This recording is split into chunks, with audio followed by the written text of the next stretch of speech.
এদিকে আজ হাসনাত আব্দুল্লাহ সেনাপ্রধান ওয়াকারুজ্জামানের বিরুদ্ধে অ্যাকশন নিচ্ছে। রাষ্ট্রপতির পর এইবার সেনাপ্রধানেরও পতন ঘটাচ্ছে এরা। এই নিয়ে সারা দেশেই তুলপার পরিস্থিতি, সেনাবাহিনীও অ্যাকশনে নেমেছে। সেনাপ্রধান ওয়াকারুজ্জামান উনি কি গ্রেফতার হবে? দর্শক বন্ধুরা, আসলে সূত্র কিন্তু সেই দিকেই আগাচ্ছে। বিএনপি সরকার একে একে যেভাবে তার স্টেপগুলো নিচ্ছে, আকার ইঙ্গিত কিন্তু সেদিকেই দিচ্ছে যে ওয়াকারুজ্জামান তিনিও এটা থেকে ছাড় পাবে না।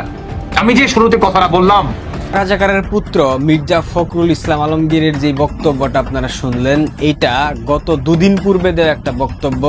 সে দাবি করতেছে তারেক রহমানের নেতৃত্বে মাত্র 1 মাসেই দেশ অনেক দূর এগিয়ে গেছে, কিন্তু বাস্তব সত্য আসলে কি? জামাত এনসিপি অচিরেই রাজপথে নামতে বাধ্য হচ্ছে। জামাত ভালোভাবে জানে বিএনপিকে কিভাবে সোজা করতে হয়। দর্শক, বিএনপি জনগণের সাথে প্রতারণা করছে, অনেক ভালো ভালো কাজ করছে, অনেক কিছু মেনে নিচ্ছে। ইউনূসের অন্তর্বর্তী সরকারের 18 মাস বঙ্গভবনের 4 দেয়ালে এক প্রকার বোন দিয়েছেন রাষ্ট্রপতি মোহাম্মদ শাহাবুদ্দিন। নতুন রাজনৈতিক সরকার আমলে বেশ খোশ মেজাজি আছেন তিনি। সাংবিধানিক বাধ্যবাধকতা থাকা সত্ত্বেও যেখানে ইউনূস রাষ্ট্রপতির সঙ্গে চোখাচোখি করতে চাইতেন না, সেখানে এখন প্রধানমন্ত্রীর সঙ্গে একদিনে 2 বার সাক্ষাতের ঘটনাও ঘটেছে। একদিকে রাষ্ট্রপতিকে নিয়ে অনেক চাঞ্চল্যকর ঘটনা ঘটতেছে, অন্যদিকে আজকে সেনাপ্রধানের বিরুদ্ধে সমন্বয়করা খেপেছে। সার্জিস হাসনাত সেনাপ্রধানকে আলটিমেটাম দেয় এবং তারাও বিপদের মুখে পড়েছে। দর্শক শ্রোতা, বাংলাদেশের রাজনীতি উত্তাল। আপনারা দেখেছেন হাসনাত আব্দুল্লাহ সংসদ ভবনে রাষ্ট্রপতির বিরুদ্ধে স্লোগান দিচ্ছিল, আন্দোলন করছিল, মানে সংসদের ভিতরে ঝামেলা করছিল। এখন দেখতে পারি সে কিন্তু নতুন একটা খেলা শুরু করেছে, রাজপথ আবার উত্তাল করে। আপনারা সম্পূর্ণ ভিডিও দেখবেন এই মুহূর্তে বাংলাদেশের অবস্থা এবং হাসনাত আব্দুল্লাহর অ্যাকশন সবকিছু দেখতে পারবেন এই একটি ভিডিওতে। তাদেরকে বিএনপি সরকার বেছে বেছে প্রত্যেকটাকে বর্তমান আইনের আওতায় নিয়ে আসতেছে। কিন্তু কেন? কারণটি হচ্ছে, আপনি শেখ হাসিনার সাথে যদি বেইমানি করতে পারেন, আপনি আমার সাথে করবেন না তার কি নিশ্চয়তা আছে? 17টা বছর আওয়ামী লীগ ছিল, আপনি তার সাথে বেইমানি করে ফেলেছেন। আর আমি তো আসছি মাত্র 1 মাস, শুক্র 8 দিন হয়েছে। আপনি আমার সাথে যে বেইমানি করবেন না তার কি গ্যারান্টি? এটাকে কেন্দ্র করেই বর্তমান আপনার বিএনপি সরকার সবাইকে একে একে গ্রেফতার করে নিচ্ছে, যারা নাকি আওয়ামী লীগ সরকারের সাথে জড়িত ছিল, যারা নাকি সাবেক, যারা নাকি 5 আগস্টে শেখ হাসিনার এগেনস্টে কথা বলেছে, জুলাই এই গণঅভ্যুত্থান তথাকথিত, তাদের হয়ে আপনার শেখ হাসিনার বিরুদ্ধে লড়াই করে গিয়েছে। কোন মোমেন্টে? আপনার 3 আগস্ট, 2 আগস্ট, 5 আগস্টের ঠিক 2-1 দিন আগে। এই যে তাদের 2-1 দিনের আপনার পরিবর্তন, এদেরকে বর্তমান বেছে বেছে বিএনপি সরকার গ্রেফতার করে নিচ্ছে। এখন আরো অনেকের লিস্ট আছে, এর ভিতরে কি সেনাপ্রধানও আছে নাকি? মিস্টার ওয়াকারুজ্জামান, হ্যাঁ, উনি তো সেনাপ্রধান, তাই না? উনি তো আপনার বা ওনার আন্ডারেই তো ইউনূস সরকারের এই তথাকথিত সরকার গঠিত হয়েছিল, তাই তো? তাহলে সেনা প্রধানও কি গ্রেফতার হবে? মানে একে একে সবাইকে গ্রেফতার করে নিচ্ছে বিএনপি সরকার, যখন নাকি তার নিজস্ব দল থেকে একজন সেনা প্রধানকে ধার্য করা হবে, তারপরেই কি সেনা প্রধান ওয়াকারুজ্জামান উনি কি গ্রেফতার হবে?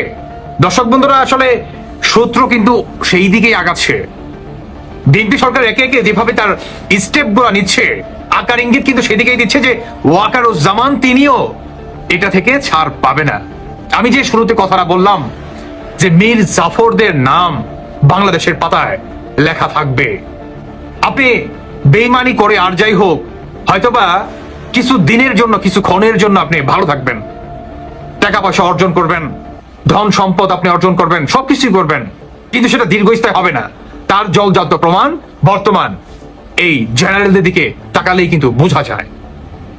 তারা ভেবেছিল আমরা শেখ হাসিনার বিরুদ্ধে যাই, বেঁচে যাব, কিন্তু বিএনপি সরকার কিন্তু এদেরকে বর্তমান চেপে ধরছে।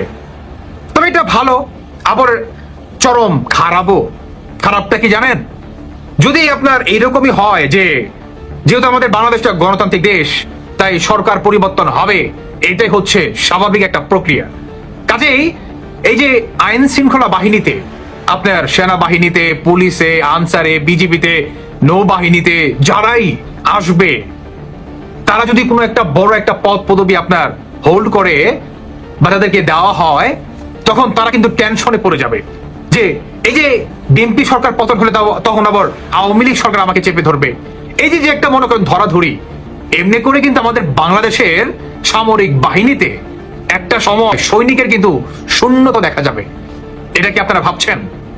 মানে আওয়ামী লীগের সময় আপনি খুব ভালো, আবার যখন আওয়ামী লীগ সরকার পতন হয়ে যাবে, যে সরকারে আসবে সেই সরকার আবার তাদেরকে মনে করেন ধরে ধরে জেলে পড়বে। আবার বিএনপি যখন আসবে, বিএনপির অধীনে যারা নাকি বড় পদ পদবিতে ছিল তাদেরকে ধরে ধরে আপনার জেলে পড়বে। এতে করে কি হবে? কেউ কি সামরিক বাহিনীতে আপনার যোগ দিবে? পুলিশে কেউ চাকরি করবে? বলুন তো, চাকরি কেউ করবে? দিন শেষে রাষ্ট্রের জন্য কেউ কিন্তু ভাবে না। এটা হচ্ছে দুঃখের বিষয়। যেই সরকারই আসুক না কেন তার পা চাটতে হবে। কেন কেন? আওয়ামী লীগ তো 17 বছর ছিল, বিএনপির খুব বেশি দরকার ছিল কি এদেরকে গ্রেফতার করার? খুব বেশি। এদেরকে তো অন্যভাবেও শাস্তি দেওয়া যেত, তাই না? এটা কিন্তু এইটারই একটা মেসেজ দেয়, কিন্তু আপনি কিন্তু কোনোভাবে এটা ইগনোর করতে পারবেন না। এই যে বিএনপি সরকার এখন আওয়ামী লীগের আমলে যারা নাকি আপনার বড় বড় পদ পদবিতে ছিল তাদেরকে গ্রেফতার করছে, আবার আওয়ামী লীগ সরকার আসলে বিএনপি যাকে বসাবে তাকে আবার গ্রেফতার করবে। এমনি এমনি কিন্তু পুরো বাংলাদেশে কিন্তু জামাত এনসিপি অচিরেই রাজপথে নামতে বাধ্য হচ্ছে। জামাত ভালোভাবে জানে বিএনপিকে কিভাবে সোজা করতে হয়। দর্শক, বিএনপি জনগণের সাথে প্রতারণা করছে, অনেক ভালো ভালো কাজ করছে, অনেক কিছু মেনে নিচ্ছে, জুলাই যোদ্ধাদের দায় মুক্তি দিচ্ছে, ইন্ডেমনিটি বহাল রাখছে এবং জুলাই আকাঙ্ক্ষার কথা বলছে, দ্যাটস গুড। এবং 111-এর কুশীলবদের ধরছে, সাবেক ডিজিএফআই মহাপরিচালককে ধরছে, আওয়ামী লীগ নিষিদ্ধ আছে থাকবে, অনেক ভালো কাজ করছে। কিন্তু এর আড়ালে এমনকি ইউনূস সরকারের যে অধ্যাদেশ 133টা অধ্যাদেশের প্রায় সবগুলোই বহাল রাখবে, ঠিক আছে। মানে জনগণের আকাঙ্ক্ষার ফলে গঠিত যে সরকার ইউনূস সরকার, বাংলাদেশের ইতিহাসে ইউনূস সরকারের চাইতে বেশি বড় কোনো গণতান্ত্রিক সরকার নেই। কারণ বিএনপি সরকারকে ভোট দিয়েছে কত পার্সেন্ট মানুষ? বিএনপি সরকারকে অর্ধেক মানুষ ভোট দেয়নি, 50% মানুষ ভোট দেয়নি, 50% দিয়েছে। এর মানে 50% মানুষের সরকার হচ্ছে বিএনপি সরকার। যদিও সরকার কায়েম হওয়ার পর সরকারের দায়িত্ব সবার প্রতি, কিন্তু 50% সমর্থন নিয়ে সরকার এসেছে। ইউনূস সরকারের প্রতি সমর্থন ছিল 95%। আওয়ামী লীগের লোকজন তখন আওয়ামী লীগ কিন্তু ছেড়ে দিয়েছিল, একদম কট্টর 5% সুবিধাভোগী লোক ছিল। বিএনপি, জামাত, সাধারণ জনগণ সবাই ইউনূসকে ওয়েলকাম করেছিল। মানে এর চাইতে সুপার ডেমোক্রেটিক সরকার ছিল ইউনূস সরকার। এবং ইউনূস সরকারের কাজকর্ম ছিল জবাবদিহিমূলক, ট্রান্সপারেন্ট এবং জনকল্যাণমূলক, জনগণের জন্য। সেই জায়গায় ইউনূস সরকার যে অধ্যাদেশগুলো, এগুলো অনেক যাচাই বাছাই করে জনগণের কল্যাণে করা হয়েছে, কোনো দলীয় স্বার্থে করা হয়নি। জনগণ যাতে সুফল পায়, কেউ যদি ফ্যাসিস্ট হয়ে উঠতে না পারে, কেউ যাতে, এইসব চিন্তা ভাবনা থেকেই অধ্যাদেশগুলো করা হয়েছে। অনেক আইন, অনেক সংস্কার করা হয়েছে, এক একটা অধ্যাদেশ এক একটা সংস্কার। কিন্তু বিএনপি দুঃখজনকভাবে কিছু কিছু সংস্কার মানতে চাচ্ছে না। যেমন গুম সংক্রান্ত অধ্যাদেশ, মানবাধিকার সংক্রান্ত অধ্যাদেশ, সুপ্রিম কোর্টের বিচারক নিয়োগ সংক্রান্ত অধ্যাদেশ, গণভোট সংক্রান্ত অধ্যাদেশ, এগুলো বিএনপি মানতে চাচ্ছে না। এরকম প্রায় 20টা অধ্যাদেশ নিয়ে ঝামেলা করছে, যদিও দিন শেষে এগুলো মানবে। এতে যেটা মনে হচ্ছে যে কয়েকটা বিষয় নিয়ে ঝামেলা লেগেই থাকবে। এতে জামাত এনসিপি অচিরেই রাজপথে নামতে বাধ্য হবে। মূল কথা হচ্ছে জুলাই সনদ বাস্তবায়ন হুবহু যেভাবে আছে এভাবে বাস্তবায়ন করতে বাধ্য করতে জামাত এনসিপি রাজপথে নামবে। এছাড়া তাদের সামনে কোনো উপায় নেই, রাজপথে তাদের নামতেই হবে, রাজপথেই তাদের ঠিকানা। দেখেন, জামাতের সাথে বিএনপির জোট ছিল। জামাত বিএনপিকে অক্ষরে অক্ষরে চেনে, বিএনপির রগে রগে চেনে। ক্ষমতায় থেকে বিএনপি রাষ্ট্রকে ব্যবহার করে কোন ফাঁক থেকে কোন আকাম করতে পারে, এটা জামাত সাথে থেকে দেখেছে। যেমন 2001 থেকে 2006 বিএনপি যা করেছে সব জামাত দেখেছে। কিভাবে 21 আগস্ট গ্রেনেড হামলা হয়েছে, বিএনপির লোকজন যদি জড়িত থেকে থাকে অথবা জড়িত যদি না থেকে থাকে, তারপরে জজবিয়া নাটক কারা সাজিয়েছে, জামাত কিন্তু সব দেখেছে। 10 ট্রাক অস্ত্র মামলার ঘটনা জামাত জানতো, মাওলানা মতিউর রহমান নিজামীরা জানতেন, কিন্তু চুপচাপ ছিলেন, কিছু করার ছিল না। কিভাবে বিচারপতিদের বয়স বাড়িয়ে কে এম হাসানকে প্রধান উপদেষ্টা বানানোর ষড়যন্ত্র করেছিল, জামাত এটা চোখের সামনে দেখেছে। কিভাবে তত্ত্বাবধায়ক সরকারকে ধ্বংস করে দিয়েছে, কিভাবে ইয়াজউদ্দিনকে প্রধান উপদেষ্টা বানিয়েছে, কিভাবে একটা পাতানো নির্বাচন করে, একতরফা নির্বাচন করে ক্ষমতায় আসতে চেয়েছিল 2007 সালে। নেতা জনাব তারেক রহমান মাত্র 1 মাসের মধ্যেই তিনি তার নেতৃত্বে বাংলাদেশ অনেক দূরে এগিয়ে গেছে। আমরা সবাই জানি যে ফ্যামিলি কার্ড, কৃষক কার্ড হবে, খাল খনন কর্মসূচি, কৃষকদের সুদ মুকুব, সব মিলিয়ে চখা রাজাকারের পুত্র মির্জা ফখরুল ইসলাম আলমগীরের যে বক্তব্যটা আপনারা শুনলেন, এইটা গত দুদিন পূর্বে দেওয়া একটা বক্তব্য। সে দাবি করতেছে তারেক রহমানের নেতৃত্বে মাত্র 1 মাসেই দেশ অনেক দূর এগিয়ে গেছে। কিন্তু বাস্তব সত্য আসলে কি, প্রকৃত সত্য আসলে কি? গত 1 মাসে তারেক রহমান ক্ষমতা নেবার পর থেকে বাংলাদেশে সে কি করেছে, তারেক রহমানের নেতৃত্বে বাংলাদেশের কি উন্নয়ন সাধিত হয়েছে, কতটুক বাংলাদেশ এগিয়ে গেছে, সর্বোপরি 1 মাসে তারেক রহমানের আমলনামা আসলে কি, চলেন দেখে নেওয়া যাক। এই 1 মাসে বাংলাদেশের প্রধানমন্ত্রী তারেক রহমান ক্ষমতা নেবার পর থেকে বাংলাদেশের জন্য কি করেছে। যুদ্ধাপরাধীদের পুনর্বাসন, তারেক রহমানের হাত ধরে যুদ্ধাপরাধী জামাত ইসলামী আজ এই মুহূর্তে সংসদে বিরোধী দলের আসনে বসেছে। দণ্ডপ্রাপ্ত যুদ্ধাপরাধী এটিএম আজাহারুল ইসলাম সংসদের প্রথম সারিতে বসার সুযোগ পেয়েছে। এমনকি সংসদে দণ্ডপ্রাপ্ত 7 যুদ্ধাপরাধীর জন্য শোক প্রস্তাব পর্যন্ত আনা হয়েছে, যেই সংসদের প্রধানমন্ত্রী জনাব তারেক রহমান। চাঁদাবাজির মহা উৎসব, সারা দেশে বিএনপি এবং জামাতের কর্মীদের চাঁদাবাজি চরম আকার ধারণ করেছে। মাদ্রাসা, স্কুল, সরকারি প্রতিষ্ঠান থেকে শুরু করে মুক্তিযোদ্ধাদের ভিটামাটি কিছুই রক্ষা পাচ্ছে না। ভয়ঙ্কর বিষয়, চাঁদার দাবিতে ঘরে ঢুকে গুলি করে হত্যার হুমকি দেওয়া চাঁদাবাজ মাত্র 16 ঘন্টার মধ্যে জামিন পেয়ে যাচ্ছে। এটা তারেক রহমানের সফলতা। আইন শৃঙ্খলা পরিস্থিতির অবনতি, সরকারের প্রথম 2 সপ্তাহে খুন হয়েছে 40 জন। চট্টগ্রামে প্রকাশ্য দিবালুকে অত্যাধুনিক অস্ত্র দিয়ে ব্যবসায়ীর বাড়িতে গুলি চালানো হয়েছে।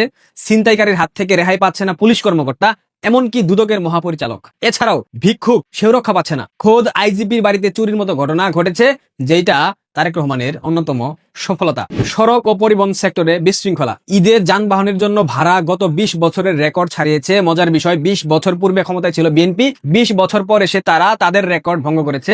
সড়ক মন্ত্রী চাঁদাবাজ রবিউল চাঁদাবাজিকে সমঝোতা বলে বৈধতা দিয়েছে। ইউনূসের অন্তর্বর্তী সরকার 18 মাস বঙ্গভবনের 4 দেয়ালে এক প্রকার বন্দী ছিলেন রাষ্ট্রপতি মোহাম্মদ শাহাবুদ্দিন। নতুন রাজনৈতিক সরকারের আমলে বেশ খোশ মেজাজি আছেন তিনি। সাংবিধানিক বাধ্যবাধকতা থাকা সত্ত্বেও যেখানে ইউনূস রাষ্ট্রপতির সঙ্গে চোখাচোখি করতে চাইতেন না, সেখানে এখন প্রধানমন্ত্রীর সঙ্গে একদিনে 2 বার সাক্ষাতের ঘটনাও ঘটেছে। প্রেস উইং থেকে শুরু করে ইউনূসের কেড়ে নেওয়া কিছু সুযোগ সুবিধা রাষ্ট্রপতি এই আমলে ফিরে পেয়েছেন। তবে বিপরীতে বিরোধী পক্ষ জামাত ও এনসিপি অবশ্য ভাঙ্গা টেপ রেকর্ডের বাজানোর মতোই রাষ্ট্রপতির পদত্যাগের দাবি করে যাচ্ছে। 1 মাস আগে নতুন সরকার শুরুর দিকে অবশ্য বাংলাদেশের গণমাধ্যমগুলোতে নতুন রাষ্ট্রপতি কে হতে পারেন সে খবরের ধুম পড়ে গিয়েছিল। কিন্তু বিএনপি ও বঙ্গভবনের একাধিক সূত্রের খবর হলো 2027 সালের জানুয়ারি-ফেব্রুয়ারি পর্যন্ত মোহাম্মদ শাহাবুদ্দিনই রাষ্ট্রপতি থাকছেন, যার অর্থ হলো বিএনপি এই বছর দলীয় কোনো রাষ্ট্রপতি দিচ্ছেন না। সেটি হলে আগামী বছরের জানুয়ারিতে যে অধিবেশনটি অনুষ্ঠিত হবে সেটিতেও মোহাম্মদ শাহাবুদ্দিন ভাষণ দিবেন।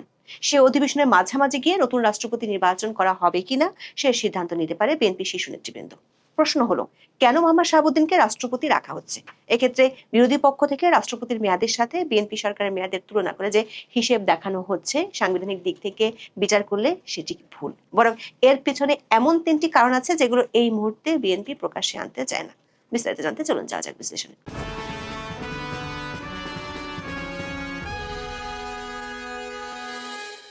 মোহাম্মদ ইউনূস অন্তর্বর্তী সরকারের প্রধান উপদেষ্টা হিসেবে শপথ নেওয়ার পর থেকে রাষ্ট্রপতি মোহাম্মদ শাহাবুদ্দিনের দুঃসময় শুরু হয়েছিল। মোহাম্মদ ইউনূস তার নিজের এবং উপদেষ্টাদের শপথ অনুষ্ঠান ছাড়া কখনোই রাষ্ট্রপতির মুখোমুখি হতে চাননি। 18 মাসে ইউনূস 15 বার বিদেশ সফর করেছিলেন। সাংবিধানিক বাধ্যবাধকতা অনুযায়ী এসব সফর থেকে ফিরে তার রাষ্ট্রপতিকে অবহিত করার কথা ছিল, কিন্তু সেটি কখনোই হয়নি। ইউনূসের বাধার কারণে আমন্ত্রণ পেয়েও বিদেশ সফরে যেতে পারেননি রাষ্ট্রপতি মোহাম্মদ শাহাবুদ্দিন। সেনাবাহিনীর হস্তক্ষেপে একবার সেনা সদরে আর একবার বাবা মায়ের কবর জিয়ারত করতে নিজ বাড়ি পাবনায় যেতে পেরেছিলেন। জাতীয় দিবসগুলোতে রাষ্ট্রপতি, প্রধানমন্ত্রী কিংবা প্রধান উপদেষ্টা একসাথে শ্রদ্ধা জানানোর রীতি বদলে ফেলেছিলেন মোহাম্মদ ইউনূস। মোহাম্মদ ইউনূস নামাজ পড়বেন বলে জাতীয় ঈদগাহে যেতে পারেননি রাষ্ট্রপতি। তাকে ঈদের নামাজ পড়তে হয়েছিল বঙ্গভবনে। দর্শক, এসব আপনারা সবাই জানেন। দর্শক, ইউনূসের বিদায়ের পর নিজে এক সাক্ষাৎকারে রাষ্ট্রপতি বলেছিলেন কিভাবে তাকে 18 মাস চাপে রেখেছিল ইউনূস ও তার সরকার। ইউনূসের বিদায়ের পর আসলো বিএনপি সরকার, পরিস্থিতি অনেকটাই পাল্টে গেছে। রাষ্ট্রপতি, প্রধানমন্ত্রী একসাথে ঈদের নামাজ পড়েছেন, শহীদ মিনার ও স্মৃতিসৌধে একসাথে শ্রদ্ধা জানিয়েছেন।